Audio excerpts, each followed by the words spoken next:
Welcome to Caribbean Straight Talk with real conversations and great interviews. Hi, this is Lima Dunbar for Caribbean Straight Talk. And as always, welcome to our show. We have another packed episode for you tonight. Our other host, Mr. George Busum Jr., is still away on location, but we got to keep doing what we got to do, right? So, you ready for real conversations, real talk? Tonight we have Miss Cecile Schoon, and she is the president of the League of Women Voters. So let me give you a little insight as to who Miss Schoon is. On June 5th, 2021, Miss Cecile Schoon, a veteran Panama City civil rights attorney, became the first Black woman elected president of the Florida League of Women Voters. She previously held the post for vice president of the league since 2018. Her formative years were lived in a majority Black Caribbean country, Antigua, and I'm also hearing that her parents are from Grenada. She has degrees from Harvard and the University of Virginia Law and began her 36-year law career as an assistant staff judge advocate for the U.S. Air Force. She is the owner and managing principal of Peters and Schoon, attorneys at law in Panama City. And in January 2021, the Florida Bar awarded Ms. Schoon with a President's Pro Bono Award, and she was also recognized earlier that year as the first Black woman to practice law privately in Bay County. She comes from a legacy where before his death, her father, Casimir Schoon, was also an attorney, and he worked for the Bureau of International Labor Affairs for the U.S. Department of Labor. One of his assignments was to represent the United States government in South Africa, where he worked with miners and mine owners. Welcome to our show, Miss Cecile Schoon. Thank you, and what a lovely introduction, and fun to hear about my father's work. It's all true. You came from a legacy where I'm sure the way he raised you, it had an impact on who you are today. Absolutely. He worked on apartheid, and his passport, he went into South Africa and all over Africa. But when he passed away, we got his affairs. And in his passport, it literally said honorary white, because he was in the country where if a Black man was in the wrong place at the wrong time, we'd be arrested.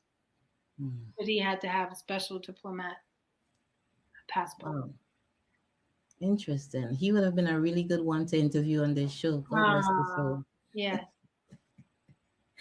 So let's get started. As a civil rights lawyer and president of the League of Women Voters, you have been sanctioned to lead the fight to protect the rights. I took this straight from your website.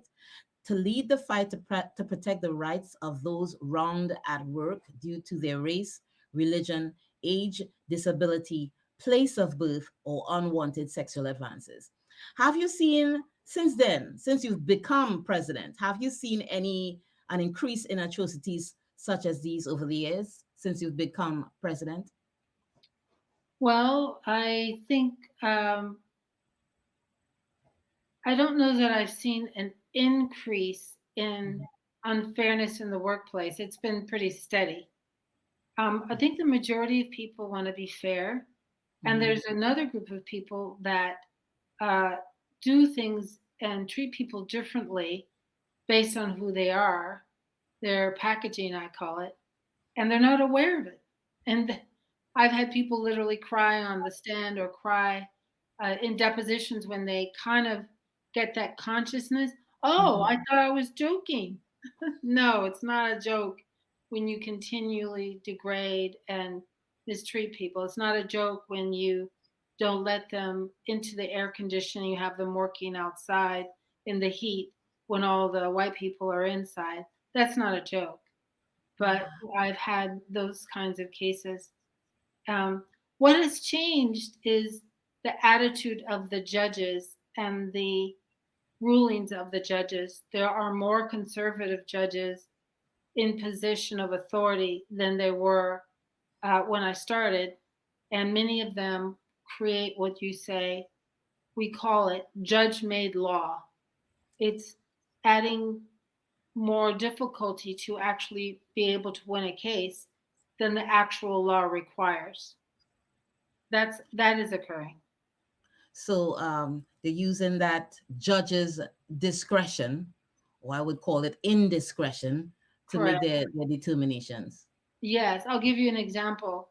When I first started my practice, private practice in civil rights and protecting people against discrimination, if a woman was asked for sexual favors by her boss and once or twice, and then when she turned him down, something bad would happen to her on the job, I'd win that case.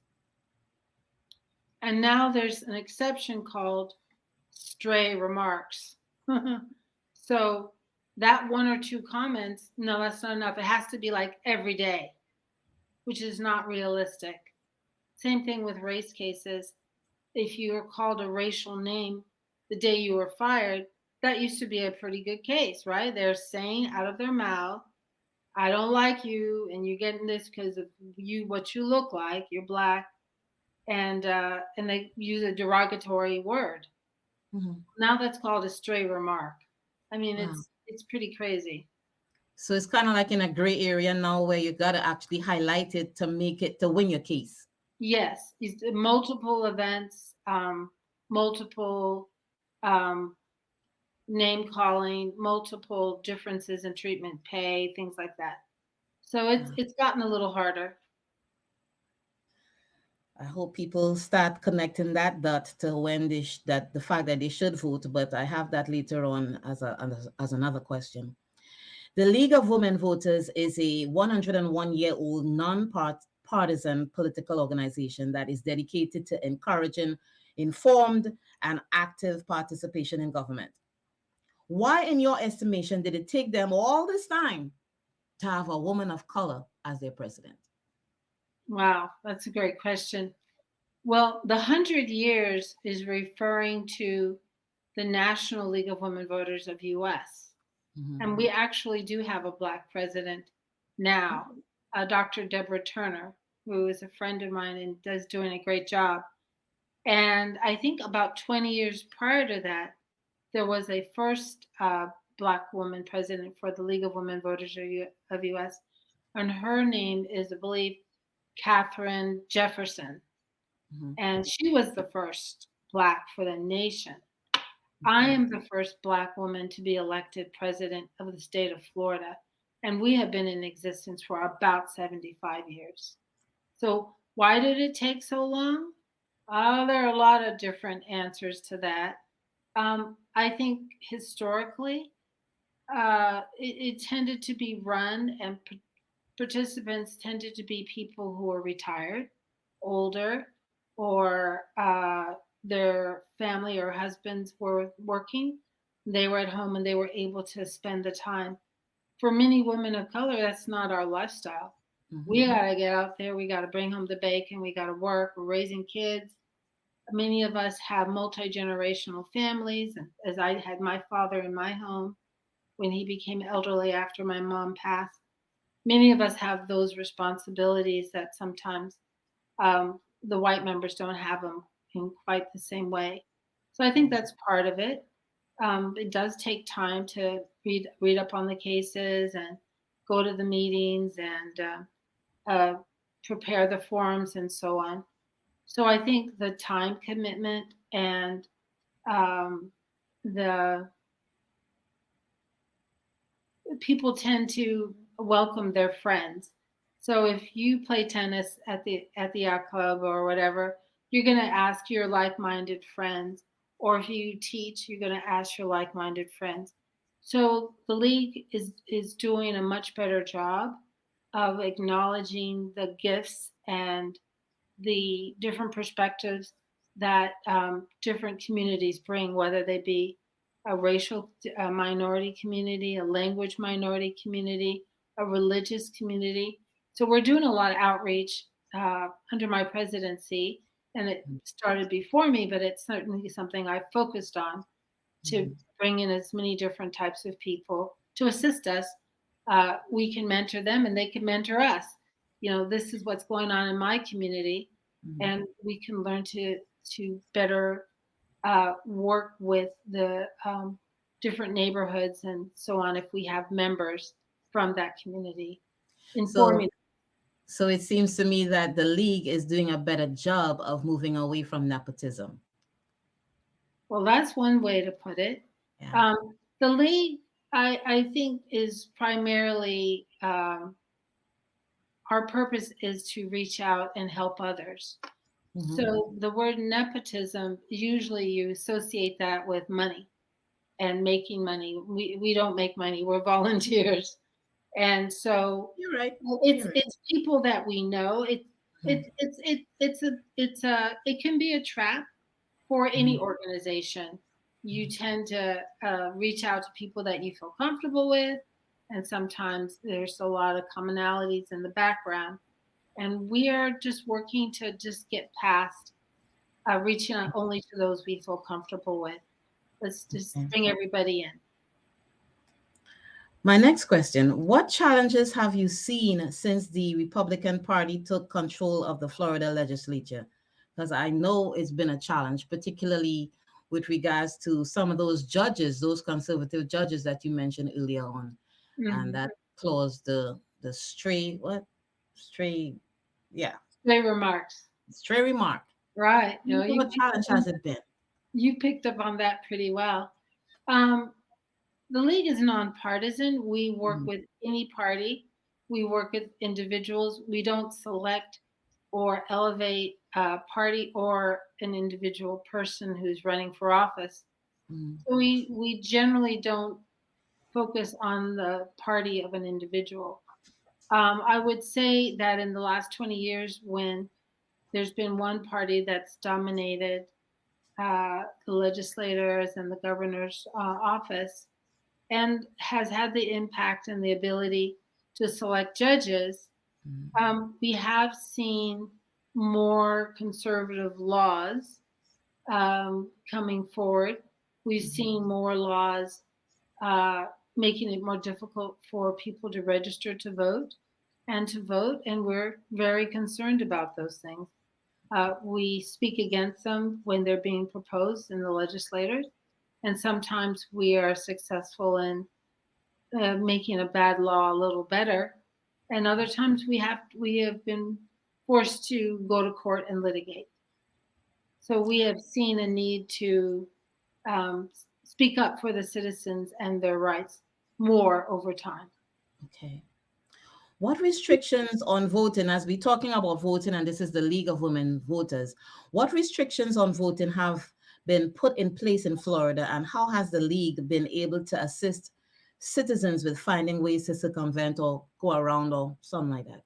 Right. We vote. Well, let's and I could point to several laws that have made things more difficult.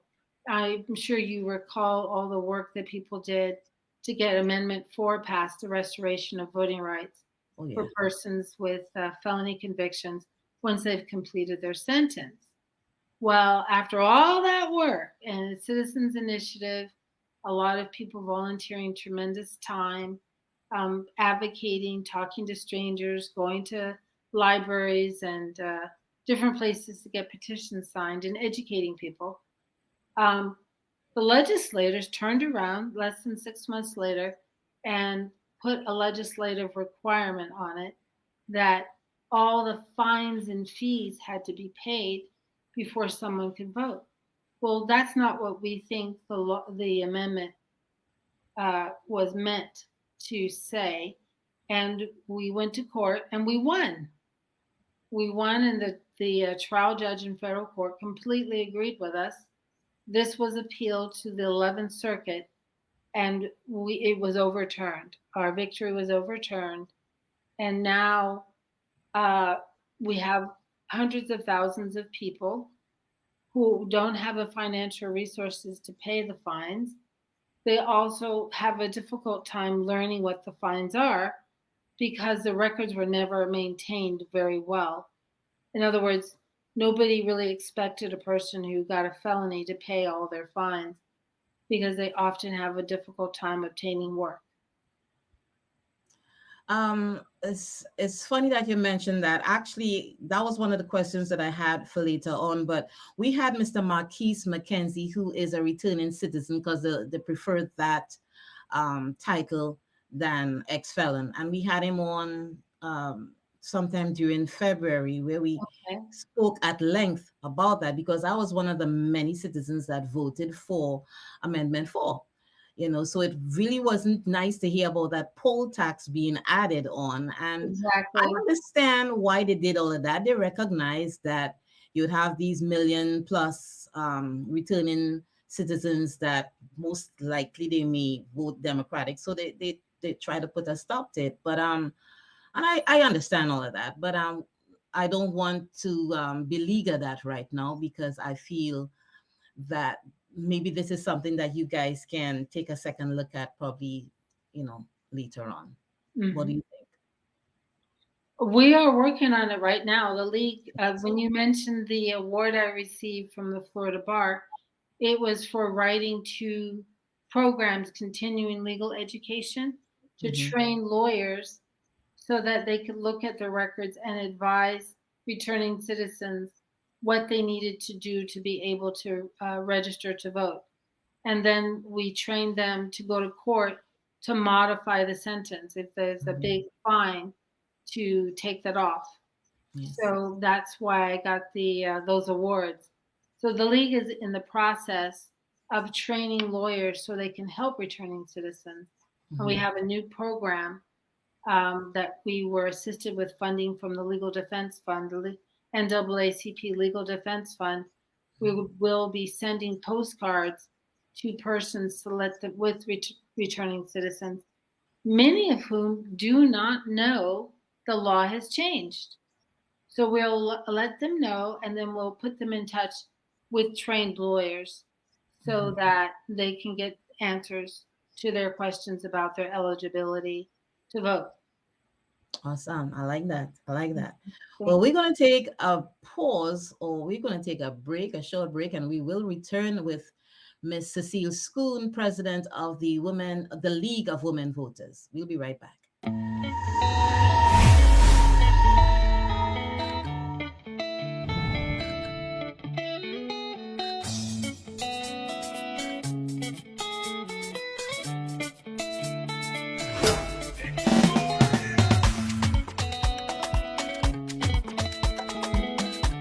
This is Professor GT inviting you to join Lima Dunbar along with DJs Code Red and Kevorkian on the People's Chat Room every Saturday from 12 to 2 p.m. U.S. Eastern Standard Time on iTunesRadio.com.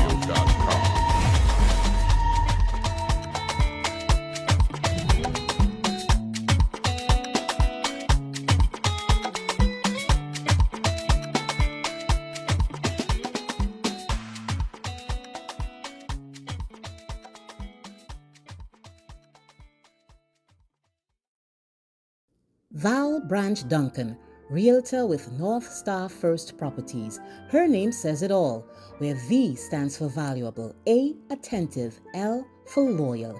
If you are buying or selling properties in the Caribbean and North America, Val can help. She is specialized to assist you in Jamaica, Grenada, Guyana, Barbados, Bahamas, and Trinidad and Tobago. Give Val a call at 321-303-9345 or 407-844-8622. Val Branch Duncan, realtor with North Star First Properties. Please give her a call again at 321-303-9345 or 407-844-8622. And we are back. My name is Lima Dunbar, and our guest tonight is Miss Cecile Schoon. She is the president of the League of Women Voters. So we'll jump right back in. Thank you for being our guest tonight, Miss Schoon. My pleasure. What trends, let me put my glasses on, what trends have you seen with women voters, and how would you define the term marginalized for our listeners? And the reason why I ask that is because some people may not have a real grasp of certain definitions, and I really don't want stuff to go over people's heads. So what trends have you seen with women voters, and how would you define the term marginalized for our citizens? I mean, for our listeners, I'm sorry. Yes, I have seen women voters get more involved, more concerned. They have a lot of issues that are near to their hearts, certainly reproductive rights, Mhm. the limitations on a woman's ability to control her fertility and get an abortion if she needs to, which we consider to be healthcare, has caused more women to definitely get involved and join the league and want to fight for that right. I think also the many laws that are trying to limit First Amendment and academic freedom in the in the schools I'm going class to get to that.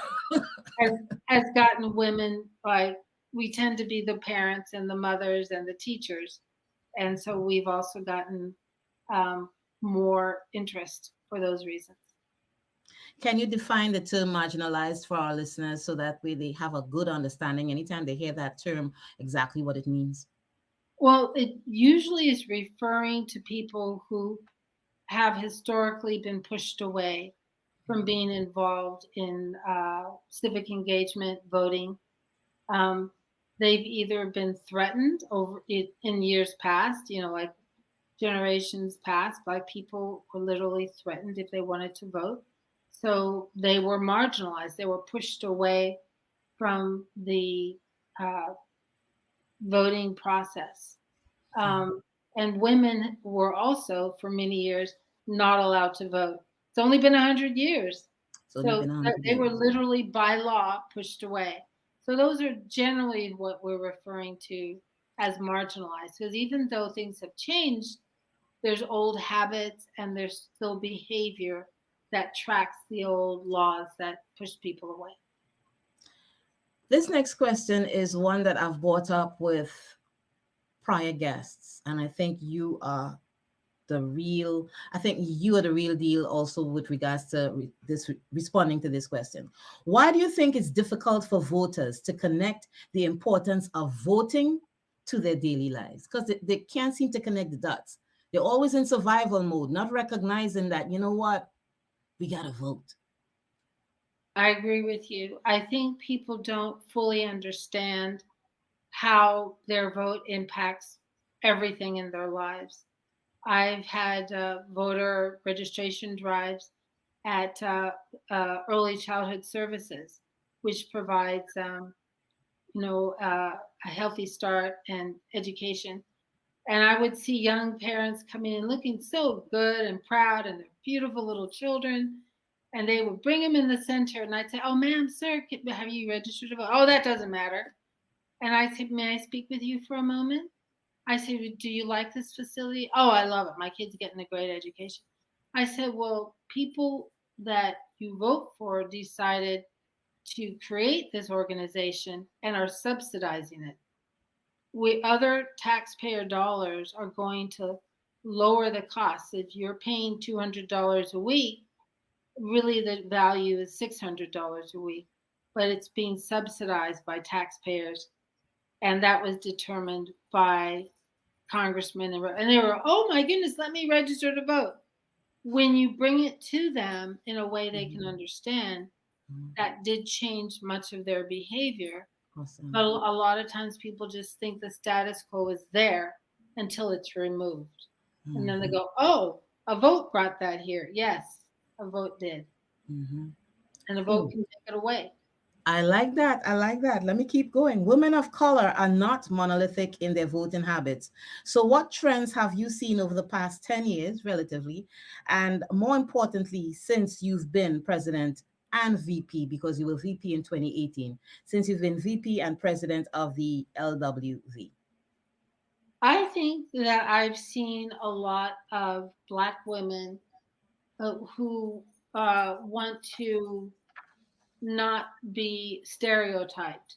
They want to have an individual approach. They want to not necessarily do what grandma said or anything. They want to be persuaded. And I think that's legitimate. And I think that if we take our time we can persuade all many groups, but certainly Black women, of why it's important for them to vote, however they choose to vote. Mhm. Okay. Thank you so much for that response. We're going to take another short break and return with Miss Cecile Schoon, President of the League of Women Voters. Hey, it's your girl, Coach Lady Mia, inviting you to check out some shows on Glow 365 TV, starting with yours truly, The Mia Almond Show, Holistic Health Show with Coach Dawn, Sisters of Faith with Coach Lady Q, and The Sophie G Show with Coach Sophie G. Streaming on YouTube at Glow 365 TV shows every Tuesdays at 7 p.m. Eastern Time. Also, rebroadcast on Caribbean Rhythms Radio online at crrnetworkinc.com every Thursdays at 7 p.m. Eastern Time. When you need a professional stager to make your property more appealing for your target buyer, look no further than Zep Bolai Lawrence, Realtor and Property Stager with Fuchsia Realty Group.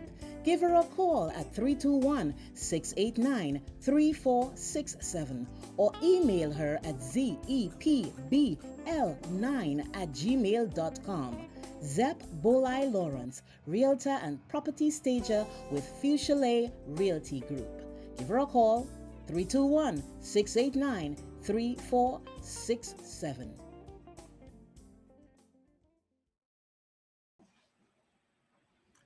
And we are back. My name is Lima Dunbar, and this is Caribbean Street Talk, where you get real conversations and information that you can use. And we want to make sure that you pass the word along, let people know about the show. Tonight, our guest, Miss Cecile Schoon, President of the League of Women Voters. So let's jump back in with Miss Schoon. What impact have you seen on women in Florida since Roe versus Wade was overturned? Oh, women are very upset. I've had many older women especially say, we fought for that right when we were in our 20s, and here we are back again. They're very upset and they want to get involved. They want to go to Tallahassee. They're writing letters, they're calling, they want to go to rallies.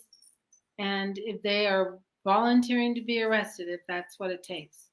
So women are riled up, and the young ones too, but the older ones have broken hearts. Explain. Well, because they worked for this before. But did you hear that he's going to, and I say he because whatever he wants, he seems to get. Did you hear that they're going to decrease it to 6 weeks? Yes, I saw that bill come through, and we were told initially that they were going to stay away from limiting the abortion rights anymore. When I say we, the general word about town was that this was not a priority. But I think they were getting so much complaints from very conservative people, they felt they had to make a change. You see, this concerns me because I know they may be in the minority, but they have the loudest voices, and they're not making a connection with the fact that this is not just about a woman's right to choose. This is about everything pertaining to women's health. Yes, it is. And we have lawsuits coming out of Texas where you have, I think, 5 women suing the state of Texas, and they're giving some really graphic examples of exactly what is happening. That they almost died, that really bad outcomes. Well, the laws they're restrictive, but they're not well written in that people really understand what is restricted. So to protect themselves, doctors and hospitals, they're like, well, I don't know where the line is exactly, but I'm going to cut it off over here just so I don't get arrested and I'm not liable. And so there's a lot of that. It's scary. It's very scary. I have sons. I don't have any daughters. I should hopefully one day soon have daughters-in-law. But it's scary because this is not the America that that I came to 30 something years ago. So every morning, sometimes I wake up with a sense of dread because I'm like, okay, what else are we going to be thrown? Is going to be thrown at us, you know? I totally relate to that comment. So I really, within that, I think it's a good segue for this next one. The First Amendment guarantees freedoms concerning religion, expression, assembly, and the right to petition. You know all of this because you're an attorney, you're a civil rights attorney.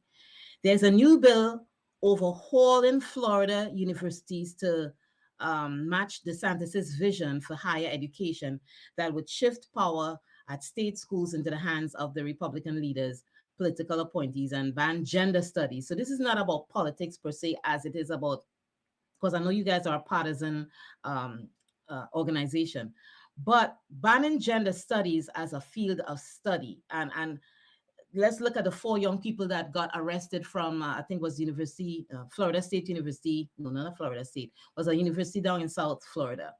I mean, when I used to go to UCF for grad and undergrad, I specifically remember gender studies. It wasn't something that I was interested in, but there are people that are interested in that. You know what I mean? Yeah, absolutely. That and diversified studies. And I mean, is this something, isn't this the right to free speech? I mean, isn't this the First Amendment? Yes. Am I wrong? And I'm confused. There are many people looking to see if there are viable legal challenges to some of these new laws that are telling people they cannot teach gender studies, they cannot teach African American history, they cannot make people feel badly about learning about real history, which makes no sense. I mean, there's many things in history that make us concerned. For example, I know when I learned about the Holocaust, I wept like a baby. And it still breaks my heart that we could do anything like that to another human being. It's outrageous. But I need to learn this. I need to know so that I can be on the lookout for anything that tries to come and repeat those behaviors. Our first show when we came back on the air, our first show when we came back on the air was we had Dr. Patrick Coggins, and he's an instructor at Stetson, and he made us aware, or he raised our awareness to Florida Statute 1003.42, which says that African American studies has to be taught in the schools, particularly in I think it's all schools, not just a college level, but and I was like, well, we didn't know this law existed. And if this law exists, why is all this happening? Why are we being attacked systematically? I pulled it up. It exists. There are a lot of different explanations that have been given for why these laws have been targeted. One, people are saying that just a way to gather support from a base that's very conservative. Others are saying that there are presidential ambitions. Again, this would get more notoriety and from doing these things. Get your name out there, and there's always people who want to be more conservative. So these are some of the reasons why some of these laws have been recommended or the bills have been put forth. And there's some people who literally believe some of the bills. They think that any abortion is against their religion and their viewpoint. What they're not taking into account is that they should be able to make that decision for themselves, but why encroach in other people's decisions? So those are some of the reasons that I think some of these laws have been proposed. I mean, I've been saying for many, many years that you cannot and you can't legislate morality. There are a lot of things you cannot legislate. So just leave it alone. And to put it simplistically, you're not the boss of me, so just leave me alone. Right. Have any of the following lawsuits been resolved? And I have at least 4 of them here. Okay. The redistricting map that was redrawn by DeSantis, the Don't Say Gay law, which was, I think, 2022 is when that was. I don't think it was blocked. Yeah, no. A judge blocked Florida's Stop Woke censorship bill from taking effect in higher education. So, can you let us know the status of that, and also election changes, which you guys, the League of Women Voters, you all have also filed a suit. So, can you let us know what's the status of some of these lawsuits, please? Yes. The Don't Say Gay lawsuit was there was a preliminary injunction, which I think was won, to stop some of the limits on the communication. Mm-hmm. But I believe that preliminary injunction was stayed while it's on appeal. So the law has taken effect. With regards to the anti-woke legislation, I think that there are different groups that are contemplating litigation and have plans to address it in the courts. The redistricting, the league was actually involved with that litigation. Mm-hmm. We sued and we won a preliminary injunction from a trial judge who said that the governor's map, which would diminish the African American voting districts from 4 to 2, was illegal, because our fair districts in our Constitution says you cannot diminish the minority voting power. And going from 4 to 2 does that. So we won, and that's up on appeal. There's still litigation going there. I think with that one, the fact that it was implemented before the election cycle, because the time frame was way too short for the lawsuit to actually be challenged, and based on that, that's how you have, I think, the map itself looking more red than anything else, because we had Dr. Karen Green. She was she campaigned in District 7, which was previously a blue district, and then it turned red. Mhm. So I think, yeah, because it wasn't challenged, that was some concern. Wasn't challenged in a timely manner. But you're saying that the League of Women Voters, that's something that you all are working on. Oh yes, it was challenged, but what we focused on was the most obvious violation, because our fair district says you cannot go from one number and make it smaller. It's just straight up that simple. And we were trying to get the judge to agree, and the judge did agree with us, and enjoined, which told the governor, you cannot do this. And they appealed, and it got stayed, and therefore the governor's map went into effect. We are also still litigating, and we filed a lawsuit for the entire state. And we're in the discovery part where they're asking for records that each side has. So we filed on time. It's just that litigation takes time. So hopefully this should be resolved by the next election cycle, you think, or way before the next election cycle? So, but we don't know how it will be resolved. Okay. The appellate courts like I said, have become more conservative, and our Florida Supreme Court has more conservatives who've been appointed by conservative governor. So how they look at all of these changes is not clear how that's going to come out. Very rare. I have very rare. My speechless, but I just for a second I just didn't have anything.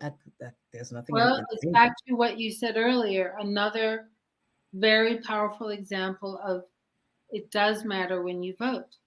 If you had a different governor, that governor might appoint more middle of the road, objective judges. Mm-hmm. When you put in very conservative judges who want to change the law, then that's the result you get. I think too, historically, people don't really focus a whole lot on state and local elections. They more focus on presidential elections, not realizing that state and local is exactly where you have the bread and butter issues, like judges being, put in and all of that, Yes, and state absolutely. attorneys and all of that. They don't pay attention to that. And Right. We're very, I would say it's a tradition of a lot of people of color, Black people in particular. We're very, very focused on the president. And that might have come from Abraham Lincoln. The Mhm. Emancipation Proclamation made a huge change in all of our ancestors' lives and our present day lives. But every vote matters all the way down the line. The local school boards determine what books can be taught, what what topics, and they have to follow the guidance of the law. Mhm. But we saw that with COVID, with the school how force the children to wear masks or not, and there were different schools that had different attitudes because there was a different percentage of illness. Mhm. So every position has an impact. You're right about that because, I mean, with regards to school boards, we've seen that books are being taken. I mean, a book doesn't harm you. You got to expand your knowledge. And now we're seeing that books are being taken out of the schools and school libraries, and it's a whole hoopla. How are we doing with the election changes, which is a lawsuit that was brought by the League of Women Voters? Yes, we have sued under Senate Bill 90, Mhm. which took away drop boxes. And drop boxes were so practical. They were open 24/7. They were outside. So people coming off shift work and different jobs, they could put their ballot in. We could then help people who are disabled or blind or elderly by turning in their ballots, even if you are not a family member. And now they've changed it to say you can only assist two people outside of your family. So there are a lot of disabled and on who are not able to get their ballots in as easily as they could before. We sued on that and many other changes. And we won again. That's been up on appeal, and our winnings have been stayed. And that's getting to be a very, very frustrating pattern. But that's what happened there. So when you say stay, that means it has been struck down. Not struck down per se, it Mhm. means that it's not enforced. So when you win and our judge says, it was a federal judge who said, I agree, the state's behavior is unconstitutional. They cannot do this. And uh, we will not enforce the state laws. Well, when the state appeals that, they asked the appellate court to stop the effect of the win at trial level. So we're like frozen. We're frozen back to what the law was before we won. But we don't have a final decision. We have not heard from the 11th Circuit yet, but that should be coming soon. We heard their oral argument with the lawyers, and it was down in Miami. Mhm. And there were some things we got the impression the courts were in agreement with us, and there were other things that they would seem to be in agreement with the state. But we haven't seen anything final or firm on Okay. the appeal. Well, let's cross our fingers, lift some prayers up, and let's hope that everything works out. And my final question tonight is, you, since you've been president, you've been doing a lot of things differently to get women to join the league, right? Yes. How has that been going? And let us know how we can put that word out to get Well, more women to join the league. thank you.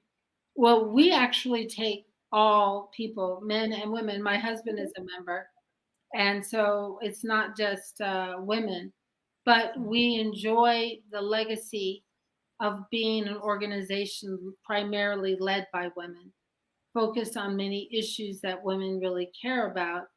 That is a great honor and something we really enjoy, and we love it in our name. Sort of like the NAACP has its traditions and history, we have ours.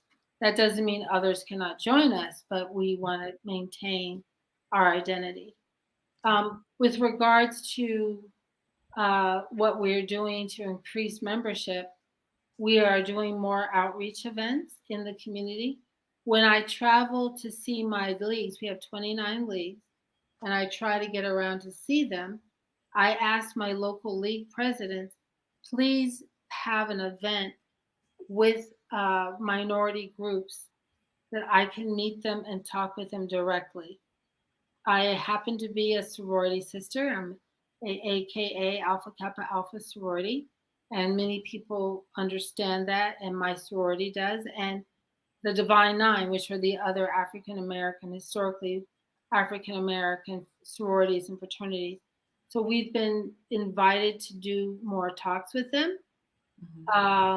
We are interested in meeting with, like, you met LULAC, which is a Puerto Rican organization.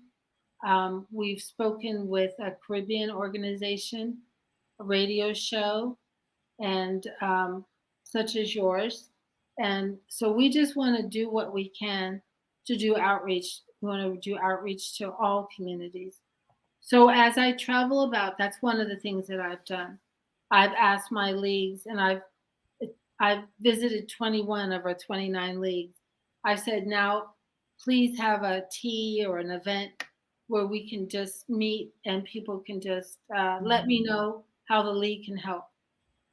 We also have been invited in to work with different denominations in the churches and the mosques and the temples. And we've said we would love to do that. Let us know how we can help. And we're trying to partner local leagues with local churches and local religious organizations. So we are looking in many ways to do outreach. And we have had an increase in membership of 12%. And we would like to have you guys like reached out to UCF or Florida State or UF or any one of those colleges, even Valencia Community College or Seminole State, because so that way you could start getting into those minds? What a perfect question. We actually have one of our part-time employees is working at UCF. She attends school there, and she has gotten young people interested in the League of Women Voters and what many of the things we're doing. And she actually has a group of about 60 students that meet regularly, and we want to learn from them and we want to mentor them at the same time. We are doing outreach at FSU, and our plan is to take that outreach and interest to the many different schools as you've stated. Nice. I like that. I like the direction that you guys are heading. And guess what? Students are free. We waive our membership fee, which is modest. Okay. It's usually ranges from $60 to $65 because we pay for our staff. We have two and a half people staff, and the money helps pay for their expenses. We travel, we have literature, and just normal things that you have to take care of. But we think it's so important for us to get the younger adults into it that we made a decision to waive student fees. Good decision. Good decision. So the website is lwv.org. lwvfl.org. fl.org. I was looking and I can't remember seeing any forms to become a member, or did I miss something? There should be links to become a member, and we usually encourage people to become a member of a local league. Like before I became on the state board, I was president of the local league in Bay County, because you work on forums and debates and things for local people. And it's just a really good way for you to bring your interest and match it up with things that are happening locally. So How long is? if you I'm look sorry, go on the ahead. website, you'll see the 29 leagues, and so you can click on any one of those, and then you should get a form to be Okay. able to join. Question: how long is your term for as president? Great question. We have a convention in June. My term is 2 years, Okay. and we'll have an opportunity, hopefully, to continue to serve. That would be nice because it seems as if you, under your, while you have been president, the league has been growing. So I think growth is very important, and that should be enough, I would think, or partially enough to keep you on as president. I hope you do remain as president. Thank you. Appreciate You're that. welcome. You're welcome. So we're almost out of here, but before we leave, I just want to remind people that you can go to LWV Florida. I'm sorry, LWVFL.org, Yes. right? And you can peruse the website, and there are tabs. There's a tab that will give you the different chapters, Yes. right? And I know there's one Also, right here. we have a Facebook too. So you Okay. can look and see. We just had a press conference at the Capitol that a lot of people were monitoring. We said we didn't want to be muzzled because of all these laws that you were talking about. Mhm. And also there were limits on being able to have rallies on the Capitol property when many groups have been able to do it for years. They literally just changed the rules and made it much more difficult. People, we have to vote. We have to vote.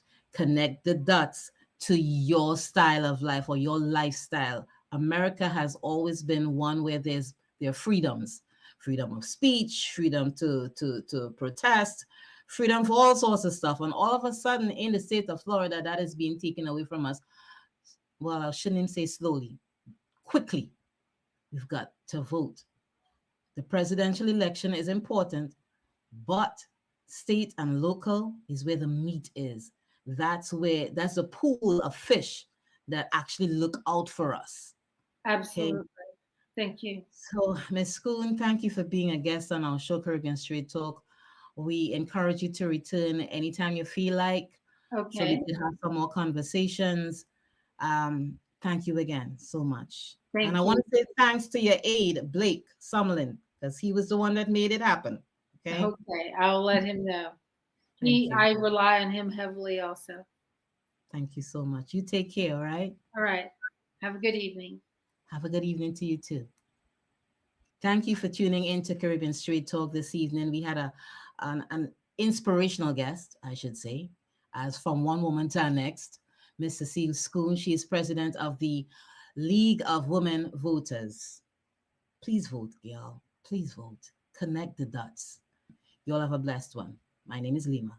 iTunes Entertainment Magazine, where the focus is to bring information and entertainment wrapped in a little something extra that is pertinent and relative to all of us, regardless of culture. Our features aim at catering somewhat to the curiosity in all of us, whether it be business, entertainment, health and wellness, immigration, our youth, and more. So please visit our website at www.itunesentertainmentmagazine.com or itunesentmagazine.com. Also inviting you to check us out on IG and Twitter at iTunesEntMag. Orlando, the queen of soca is coming. Culture Fed crew, get ready for Patrice Roberts. Like yourself. Look where we reach again. End up in a party in the streets again. Saturday, May 27th, 2023. Patrice singing all her hits. I go drink water and mind my business. Patrice Roberts. Oh gosh, you're sweet. That is what I have been balling out. Patrice Roberts. Carry on, baby. Alongside the A-Team Band, Orlando Carnival Weekend. For tickets and more info, call 352-874-3304 or get them online at culturefedweekend.com or eventbrite.com. Make I go love you, Jaja. Make I go love you, Caribbean Straight Talk, streaming on iTunes Radio, online at itunesradio.com, Mondays at 8 p.m. Eastern. The show is also streamed on islandbeatradio.net Tuesdays at 8 p.m. Eastern. Inviting you to please join us every Thursday night from 8 to 9 p.m. right here on Caribbean Rhythms Radio Network.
does it gain to profit the world and lose her soul?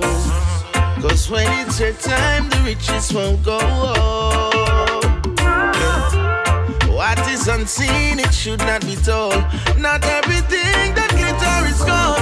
Nothing not come easy, so me still I try the rocky road. Once I got life to live and air to breathe, I got everything I need.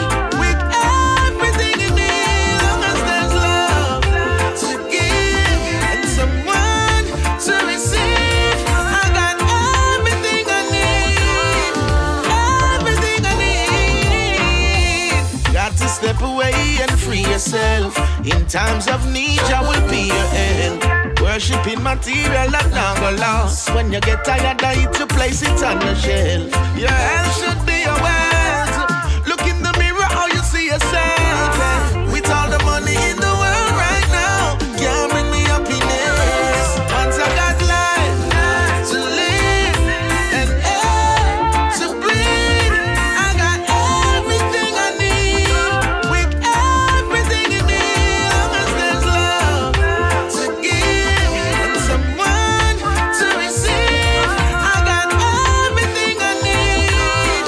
Everything I need. We got to face reality. Poverty is a mentality. Survival is priority. Still me not go off in no vanity. Living life beyond your means, trying to make an impression on the world. False pretense and illusion have to burn. The family good and me not have no concern. Once I got life to live and air to breathe, I got everything I need.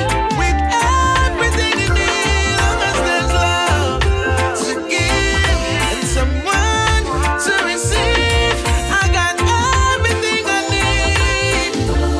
Everything I need. What does it gain to profit the world and lose her soul? Cause when it's her time, the riches won't go on. What is unseen, it should not be told. Not